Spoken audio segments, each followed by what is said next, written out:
Thanks, Mr. Chair, and to you and Senator Cassidy for this hearing. Mr. Jorgensen, this year, Novo Nordisk abruptly discontinued the drug Levemir. And I know Senator Collins raised this with you, but I want to follow up on it a bit. Levemir is a critical insulin product and one of the few long-acting insulins approved for use during pregnancy. By discontinuing Levemir in January of 2024, Novo Nordisk interrupted the diabetes care plans of millions of Americans with only a few weeks' notice. Will Novo Nordisk agree to provide any interested company with the necessary information and drug formulation to make Levemir? Senator, thank you for the question. Any decision to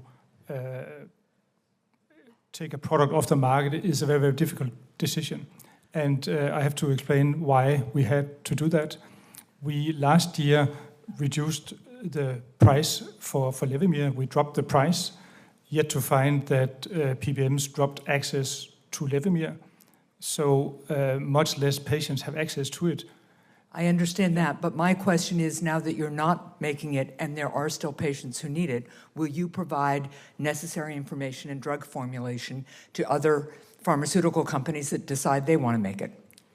We have given a year's notice, more than the weeks you mentioned. Sir, my question is a direct one. Please answer it or tell me you're not going to. We have collaborated and followed up with all those that were brought forward as potential manufacturers, but we have not found anyone interested in manufacturing it. And if there is a company interested in manufacturing it, or the government wants to manufacture it, we'll be happy to collaborate. The reality is that the market is disappearing for Levemir because of how it's contracted.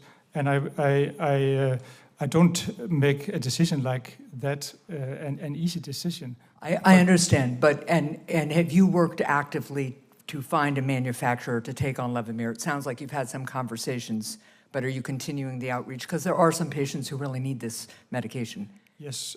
The companies we know of have not shown interest. All the companies that has been mentioned as potential partners on this, we have discussed with, and none have come forward as being interested.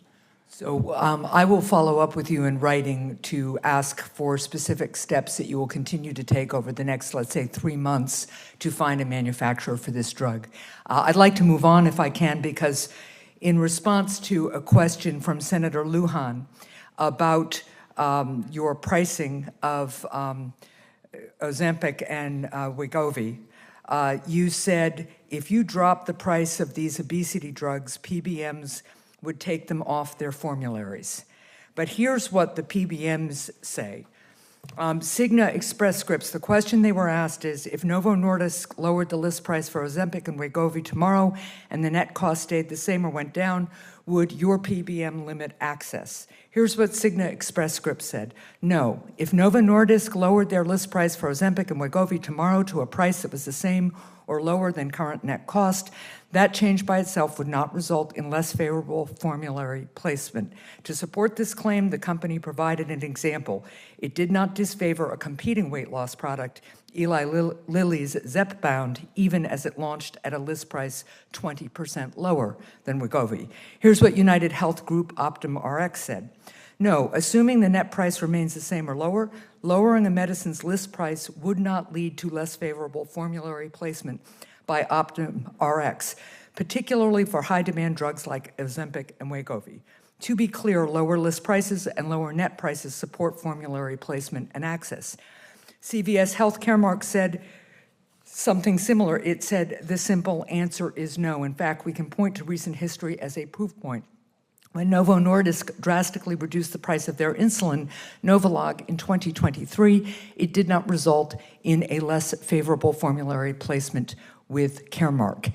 And they were also asked if Ozempic and Wegovy were available for $100 per month or less, what impact do you expect that it would have on coverage and access? Cigna Express says if Novo Nordisk lowered the price For plan sponsors to $100 or less per patient per month, we would expect the vast majority of our clients to expand coverage and access to these products for diabetes and weight loss, assuming clinical evidence continues to support efficacy and safety. CVS said lower list prices would open up access for obesity treatment in particular. United Health Group OptumRx said given the significant price differential for these products across borders, a decision by Novo Nordisk to align U.S. pricing more closely with those in other countries would meaningfully increase access for U.S. patients. So with that in mind, would you please commit to lowering the list price of these drugs? So, Senator, allow me to share a few points before I answer your question. Yes. Is that okay? Mm-hmm. So, the experience we have is one of losing access when we lower price. I know you can always find specific plans that did include insulin with a lower price, but the broad, say, totality is that less patients have access to our medicines when we have lowered the price.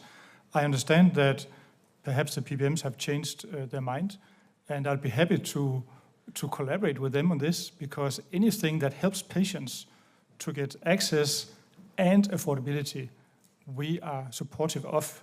And the rebates that were shown before, we hand those out. They're not in our books. So if we can go to a delinking model or any model where we do business based on net price, and I'll be more than happy for that. But it's not how history has told. Well, but you've now got these companies publicly committing to continuing access and increasing access if the list prices are lowered. So I would strongly recommend that with these companies on the record, they represent a huge amount of the covered patient population in the United States, that you consider strongly lowering the list price. And lastly, I just want to note that one way of reducing drug prices is encouraging the entry of generic and biosimilar medications, which can provide lower cost options for patients. So I will follow up with you to, I hope, get a commitment that Novo Nordisk will not stand in the way of other companies coming up with lower cost versions of these drugs that are if the companies currently have them in development. Thank you, Mr. Chair. I just want to pick up on Senator Hassan's important point. We have in writing, and we will certainly share it with you, commitments from the